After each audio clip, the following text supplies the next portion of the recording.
My name's Andrew Franklin. I live here in Nairobi. I've lived here since 1981. I'm in the security industry. I provide safety and security assessments for shopping malls and other facilities.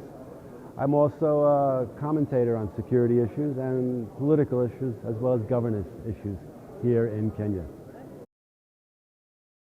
Okay, the panel discussion was essentially on the private partnership on homeland security matters, notionally specifically for Kenya. On the other hand, the lead speaker was more Michael Padilla, brilliant man, retired U.S. Army colonel. He was more talking about his business, his security-related businesses, in about 35 different countries, most of which seem to be failed states. And also how, in other words, how the private sector security industry, plus, I guess, firefighting and the like, would replace existing government services, or government services that no longer exist. That was the thrust of what he was discussing.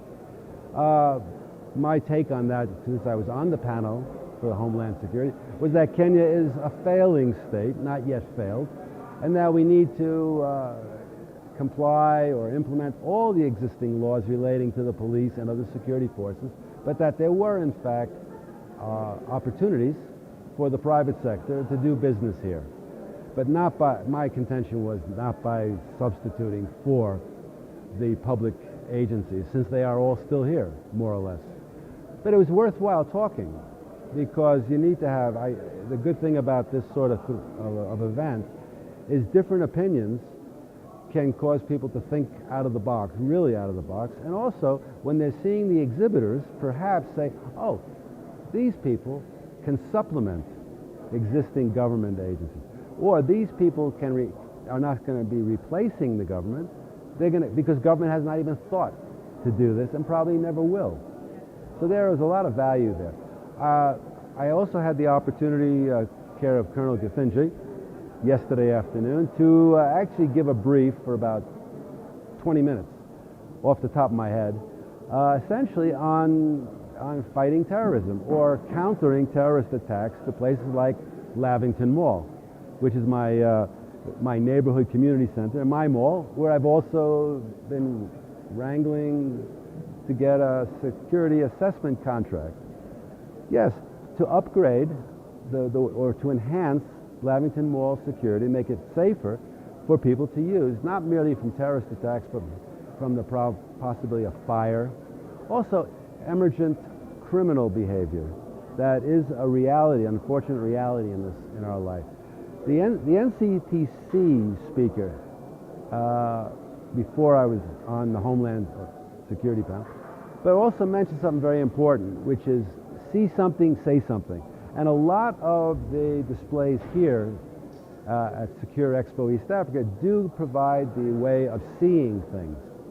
CCTV, remote, but whether it also provides the way of saying things is questionable.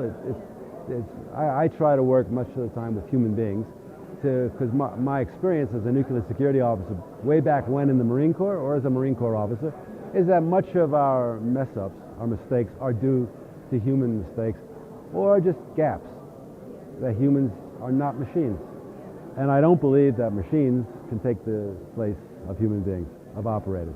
But I think this has been exceptionally valuable these last 2.5 days from the point of view of the myriad availability of firefighting systems and equipment, whether it's Booth, which is locally, or from Dubai, Bristol, and others, as well as the firefighting associations here, because that is an area of grave concern. It should be an area of grave concern from the point of view of safety and overall security here.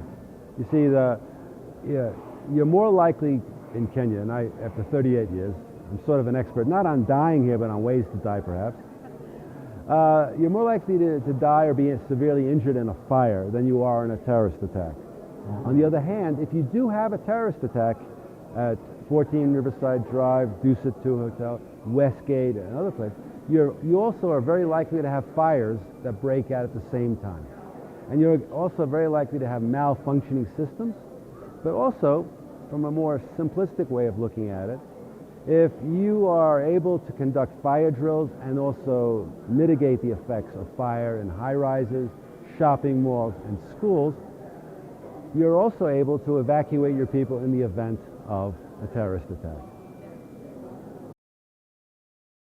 Well, the industry here, as is in many industries, gets set in their ways. The industry here is still very much, unfortunately, in a 35-year infancy. That is, in 1981 when I came, we had what Securexpo, which is now G4S. You had Ascaris, a guard at your gate at night, wasn't considered very reliable. We did have a major crime problem, though, in the 80s because of the lack of availability of everything here, so that houses sometimes would be stripped of sheets, bed linens, towels. So there was a genuine problem that essentially nobody broke into your house while you were there, but if you were not there, they would be more than happy to relieve you of everything, including the soap in your shower. It's hard to believe that things were like that. But it was great weather and inexpensive living. On the other hand, having a poorly paid or partially trained guard at your gate was more than enough. We still have an industry that is very much based on lots of people standing around in uniforms, not necessarily being properly trained or equipped. Now, we also have much more complex security threats here, so that you can have, through the magic of cybercrime, you can have people overriding your alarms.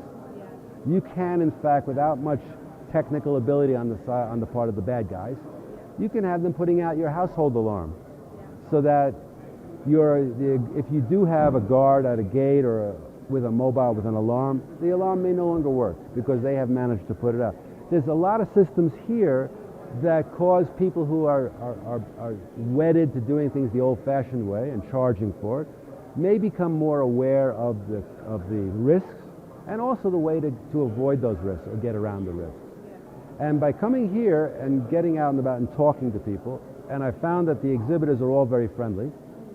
They all seem to be willing to meet with you, and not just me. I'm talking about, I've seen, because I don't like to take up too much time, but that a lot of the visitors were engaged in, I believe, fruitful discussions with the exhibitors. And I think it's important that people become much more sensitized to what's aware out there. I think I think if visitors here can be given the opportunity to take a few things home with them, what is available, they may be able to recommend it in their companies or to their clients.